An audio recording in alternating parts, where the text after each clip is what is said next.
Back here at the Ripple Swell event here in Miami. Today we're going to be talking with Brendan, and he's coming in from Ripple Payments, so it's going to be fun to kind of break down some things. Great to have you on the show. Thanks for having me. Great to be here. So Brendan, let's talk about, first of all, I want to kind of frame it for the audience in terms of the size of cross-border payments. Ripple has been often known as that kind of the cornerstone, the flag in the ground for blockchain. What is that today?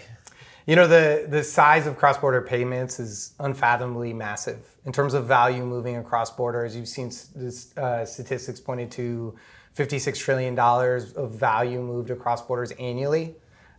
You've seen other researchers point to numbers far greater than that. And those numbers are really hard to conceptualize. It really just hits on your point, which is there is a ton of money moving across border constantly.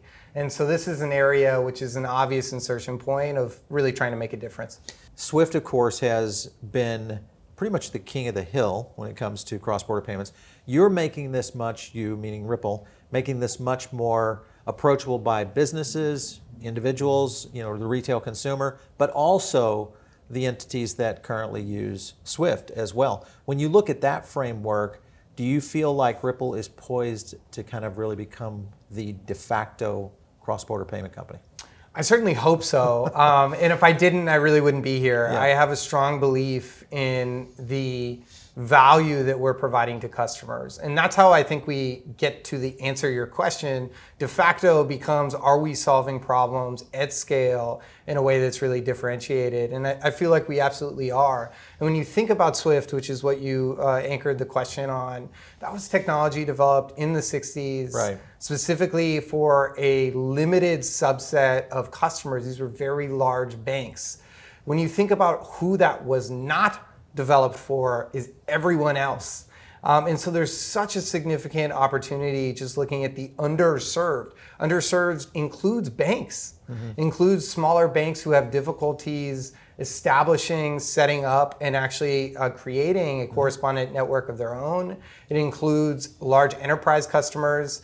It includes everyone trickling down to the individual remitter or who's trying to send funds to their cousin overseas. And there's so much potential for blockchain to step in, and for Ripple and products that we are building that really evangelize the transformative potential of blockchain and create enterprise solutions that are ready to go to solve problems moving funds right now. And yes, in short, I have tons of belief and certainly share that same view of us being a leader in years to come. So RLUSD USD playing a big role in this. Yeah. We're going to see stablecoin, I think, development. Obviously, you look at what Circle is doing with USDC. Here in the United States, Tether being the behemoth that they are. And also the potential from a regulatory standpoint. A lot of opportunity here in the next possibly 12 months that we could see huge changes, which would really shift the business side of things, because there's a lot of companies that would immediately move to this if they had stablecoin access. Totally. Real time. How does this, the landscape as it is right now play out with what you guys are doing, future plans? Yeah, and I think what you were getting at is looking to the future and seeing a lot of opportunity, and we share that same viewpoint.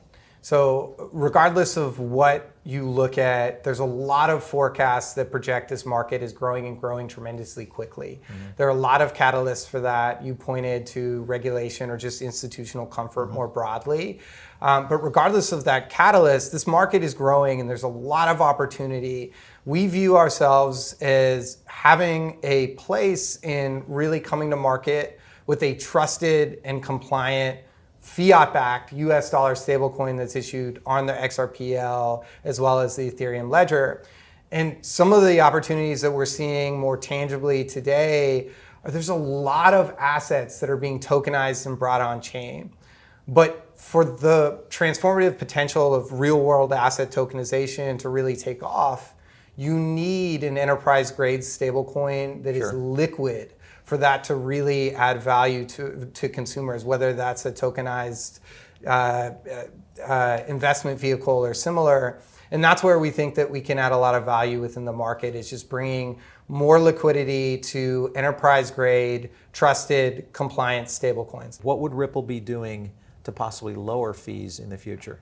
Well, when you think about lowering fees in a status quo, today you have very opaque fee structures. Oftentimes the end recipient of funds or the originator of those funds don't even know what they're paying because there's so little transparency along the flow, let alone the payment flow. And why is that? A lot of the users of legacy cross-border payment systems experience fees in the form of leveraging technology, whether that be SWIFT or an international wire. They experience cost in the form of trapping capital in a destination market to make that available to pay out for an end beneficiary. We are creating and have in market Ripple Payments, which is a product that allows people to move funds on demand. Right. So the same and with transaction costs that are less than a penny. So you're taking an incumbent solution that's wrought with cost of trapped capital, costs of transaction fees, and removing those barriers so that you can really deliver a better solution really at a competitive price point. What was one of the big announcements that you guys made in terms of Real USD happening today here at Ripple? Yeah, so today we're in Miami for Ripple's Customers Conference at Swell, and we just announced today a large number of different partners who will be going live supporting RLUSD. And these are digital asset exchanges such as Bitstamp or Bitso, as well as exchanges within the Middle East and Southeast Asia, as well as leading market makers who will be supporting liquidity and order book depth across those exchanges. And that ties to what I was saying earlier, which the world needs more liquid, trusted, compliant stablecoins, and these partners will be really instrumental in helping us make that a reality. This is a pretty big leap forward. How long before you start to see kind of the onslaught of partners? Those are usually kind of like the early edge adopters in the space. When will we, I know it's new for Real USD, but what is the likelihood of us seeing where Real USD is in a year from now? What do you think it's going to look like? You know, I really wish I had a crystal ball, and these are one of those questions where if I did, I think across my life I would be a lot happier. But I don't have a crystal ball, but what I will say is, well, we did announce we're the first of many partnerships to come. These are partners who we've been working with closely and are taking the leap with us on a stablecoin that's not even live in the market yet today. Yeah. And I do think it's testament that we've been able to bring forth so many really high quality centralized exchanges as well as market makers with us even before a public launch. Well, that's the advantage right there is you've got some pretty big players here that are stepping to the plate pretty quickly and early, which is good. As far as regulatory alignment, you look at Real USD, the NYDFS, potential approval. What does that look like in terms of a landscape? We could see a regulatory framework very soon also on just stablecoins. What's your opinion on that, of how that's going to go forward? Well, what's my opinion? I think regulatory clarity is a great thing. I think the industry more broadly, not just specific to stablecoins, when I think of the crypto industry overall, has really needed and wanted regulatory clarity, not just in the United States, but internationally. And you've seen a lot of economic activity and businesses flow to countries that have regulatory clarity because there's great potential from this technology. There's consumers that are really having visceral pain points that can be solved by it, but regulatory clarity or the lack thereof has been a hindrance. So I'm bullish. I think that common sense will prevail and across not just the United States, but in many other geographies, we'll start to see a lot more regulatory clarity in 2025. And I'm excited. I'm excited by the potential that will have and the impact that will make on businesses and retail consumers alike. Well, and I think we're in a position now with the industry that maybe now that the Harris camp has come out and actually given us a little bit of a framework of what their expectations are. Yeah. So that's positive. We kind of already knew where the Trump camp was coming from. So it looks like we might have an administration that could be pro digital assets, which would be a good thing in general, regardless of who wins. But when you look at products now, and you think about the landscape and also just the roadmap in general for Ripple, and where this could take you in terms of products and services. What are some of the ones that are kind of low-hanging fruit for you guys? In terms of products that we're bringing to new market? products to market. Yeah, so I think today we have three major product lines. We have our cross-border payment solution, which is Ripple Payments. We have a digital asset custody solution, as well as we have RLUSD, which we've talked about. One of the biggest opportunities that we see is bringing RLUSD within our cross-border payment solution, leveraging it as a bridge asset as we are moving assets across the globe on behalf of enterprise customers. And we want to continue to lean into the value that this payout network that we've created will provide our customers. And when you think about kind of going back to a topic that we touched on before, technology that was constructed for some but not for all, and people being left out, the same is true in a modern context when you think of a lot of different crypto natives who have been underserved by financial institutions. And we have products and services that will tremendously add value for them. We're expanding upon our crypto off-ramp network, launching a new on-ramp product in addition to our cross-border payment solution. So we really see ourselves as someone who can lean in and help crypto natives of all sizes. And that's an area where we will be investing a lot in 2025. Let's talk about the framework of the existing payment systems that are out there. You look at Zelle, Venmo, a handful of those, even PayPal to a certain extent.